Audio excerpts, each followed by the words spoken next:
Let me guess, you clicked on the video because you want to learn how to create viral Instagram reels, just like this, and this.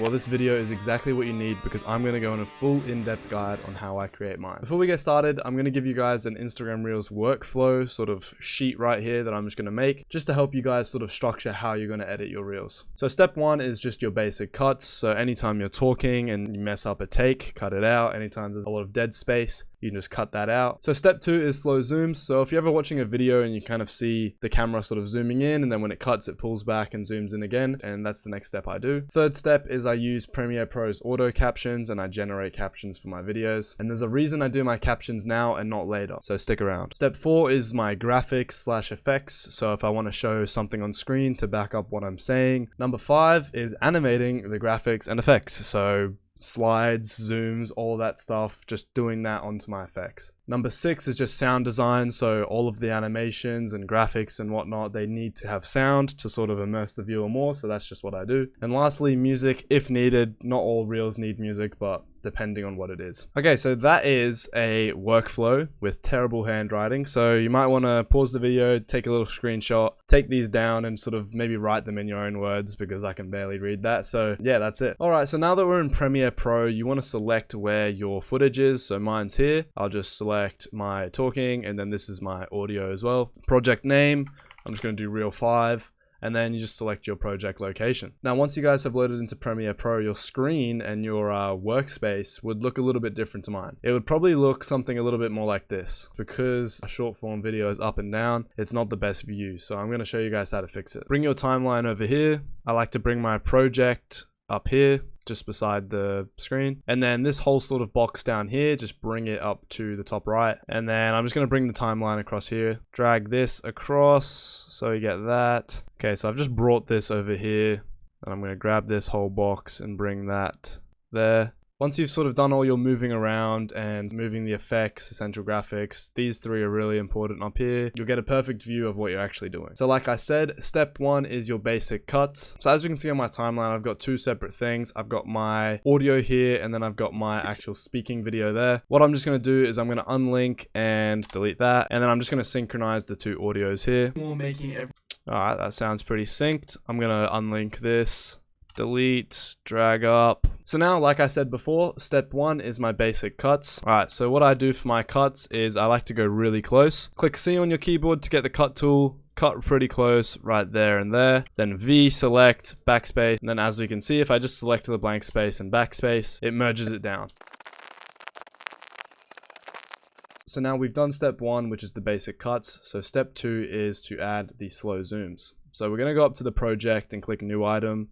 Get an adjustment layer and just drag that across. Now, we're going to put the adjustment layer, not one, not two, but three layers sort of above our clips. And I'll explain why it's important in a second. But now what we're going to do is get your chopping tool and just cut every sort of line. Just cut, cut, cut, and cut. And now once you've done all your cuts on the adjustment layer, come up to your effects and search 100 and that'll bring up the 100 to 110 slow zoom. Now you can do this by going into transform and keyframing it, but I use my preset pack and it saves me hours a week just drag and dropping my effects. You can get it in the description. So if you were confused on what I meant by slow zoom, this is what it looks like. Premiere Pro until you hear this. No more. So as you can see, it's just kind of zooming in over and over again, and that just makes the reel a bit more engaging. Now this next step is the caption. So step 3, come up to text and go to transcript. So transcribe.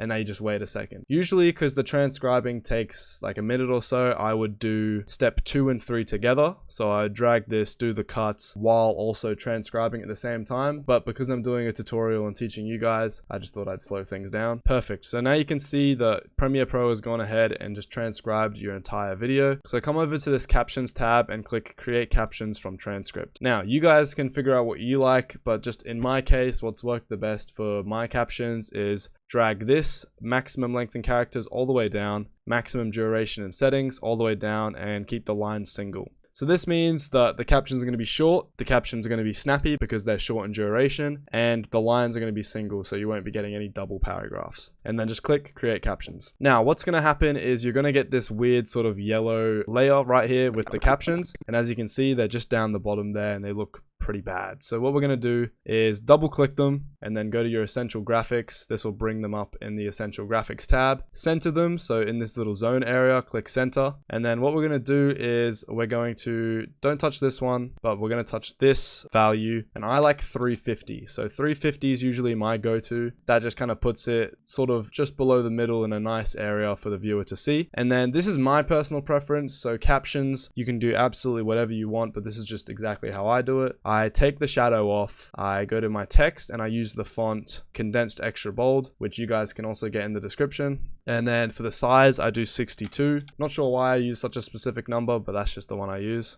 And then as we can see now, edit again in Premiere Pro until we've got captions everywhere. So perfect. And then now to get rid of this yellow sort of layer, what we're going to do is come up to the graphics and tiles tab and then click upgrade caption to graphic. And now this is one of the reasons we kept these two layers here free. So what we're going to do is select all the captions, bring them down one, make sure that this little value here stays 0, 0, 0. So that means you haven't moved it any frames. Bring that down. And now because we used an adjustment layer to put the slow zooms on, everything below it zooms in with it. So I'll show you here. Never edit again in Premiere Pro until you hear this. So as you can see, the captions are slowly getting bigger with it. Whereas if I moved the captions above the adjustment layer, never edit again in Premiere Pro until you hear this. No, they would stay the same size and kind of just slowly move backward. As you can see, it's kind of just going up the mic. Until you hear this. So that's why I keep those two spaces, and then there's one more space, as you can see, and there's another reason why I put that there. Okay, cool. So we've done step 1, which is the basic cuts, step 2, which is the slow zooms, and step 3, which is the captions. Now step 4 is the graphics/effects. So especially for this step, you want to focus a lot of time and sort of energy into your hook. So the first sort of 3 to 5 seconds of your video. As we all know, the hook is the most important part of a successful reel. Okay, so in the intro, I say never edit again. So that's a pretty strong negative hook. So what I'm going to do is I'm going to play on that, and I'm going to get the never.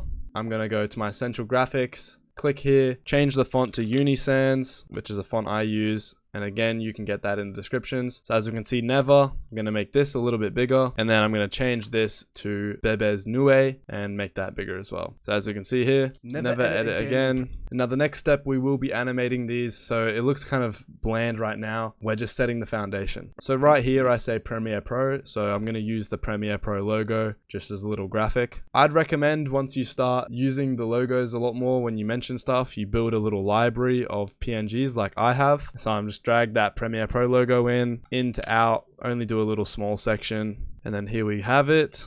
Put that across on the Premiere Pro, and as we can see, we got that here. So I'm just going to put it maybe just like here, put it down a little bit, and then there we go. That's where I think I'm going to put it. So this is what we have so far. Never edit again in Premiere Pro until you hear this. All right, so it's pretty bland. Obviously the next step, which is animating, brings it all together, brings everything to life. But I'm just going to go through and do all the effects and graphics right now.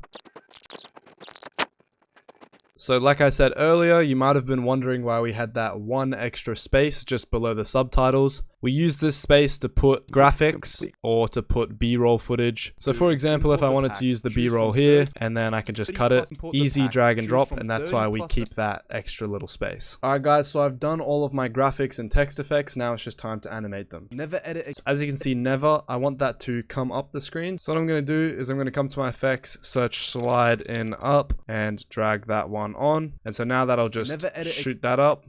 Never edit again in. Because never is quite a strong word. So I'm going to search up glow and go to my creator pack and just get the text glow onto there. And then I'm going to go to the effects, map white to red to get that color. So as you can see, never edit again. Never edit again. Now, because it kind of just chops off, what I might do is drag it across and then search up slide down.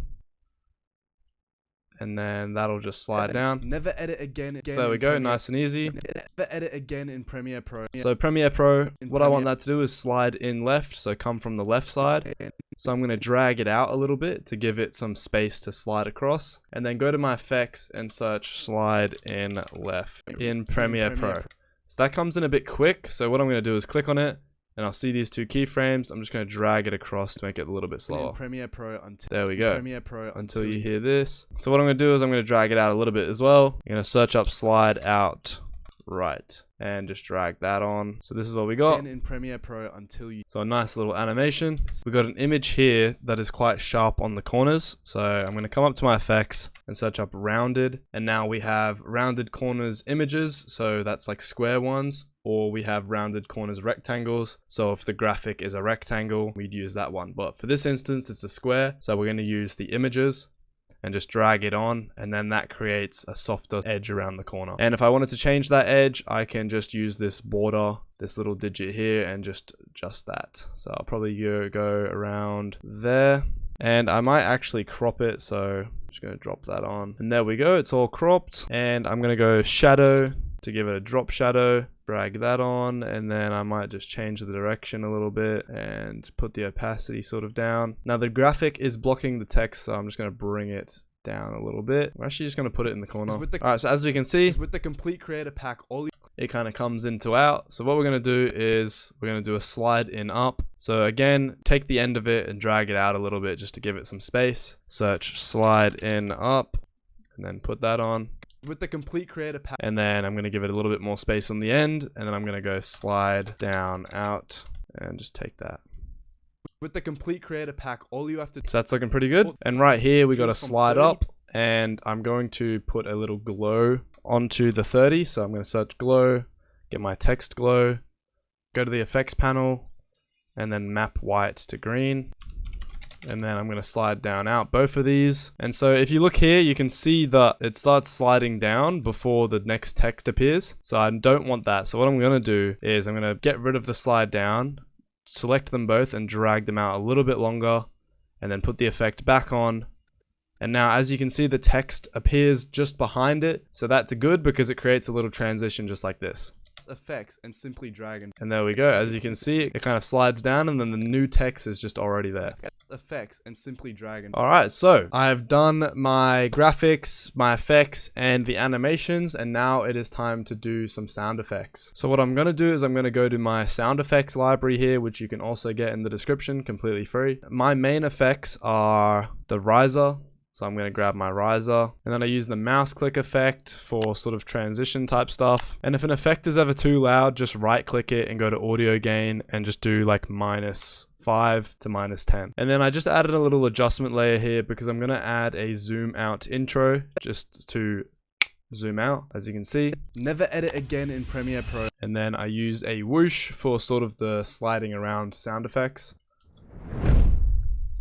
So we see that the Premiere Pro logo slides in. So what we'll do is we'll line up this whoosh sound effect. In Premiere Pro.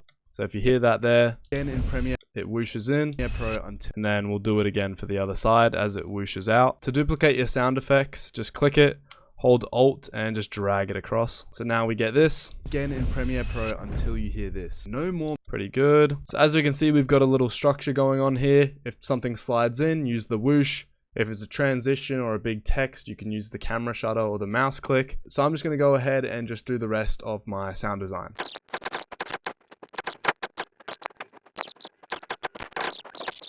And now that we have done our sound design, you can kind of see we're piecing together this reel slowly but surely. All of these sound effects I use down here, which are kind of just 3 main ones that I kind of just rinse and repeat, they're all in this sound effects folder, which you can get in the description as well. So this is what the hook looks like. Never edit again in Premiere Pro until you hear this. So boom, pretty good, pretty engaging. You know, there's sort of a sound effect for everything, nice effects here and there. And now it is time to add some music. So for music, you guys can literally add whatever you like, whether it's a trending audio or something that's more personalized to you. So I'm going to show you the full reel now because the music I'm going to use is unfortunately copyrighted. But if you did want to watch the whole thing, it'll be up on my Instagram at Callum J. Hogan. Never edit again in Premiere Pro until you hear this. No more making every animation from scratch over and over again. Because with the complete creator pack, all you have to do is import the pack, choose from 30+ effects, and simply drag and drop. It's that simple. So stop wasting countless hours a week editing effects. If you're ready to grow as an editor, comment the word effects and I'll send you the pack right now. So yeah guys, that is exactly how I edit my Instagram reels inside of Premiere Pro. If today's video helped you at all, let me know in the comments and hit the subscribe button. And if you want any further help or have any questions, comment them down below or DM me on Instagram and I'll happily help out.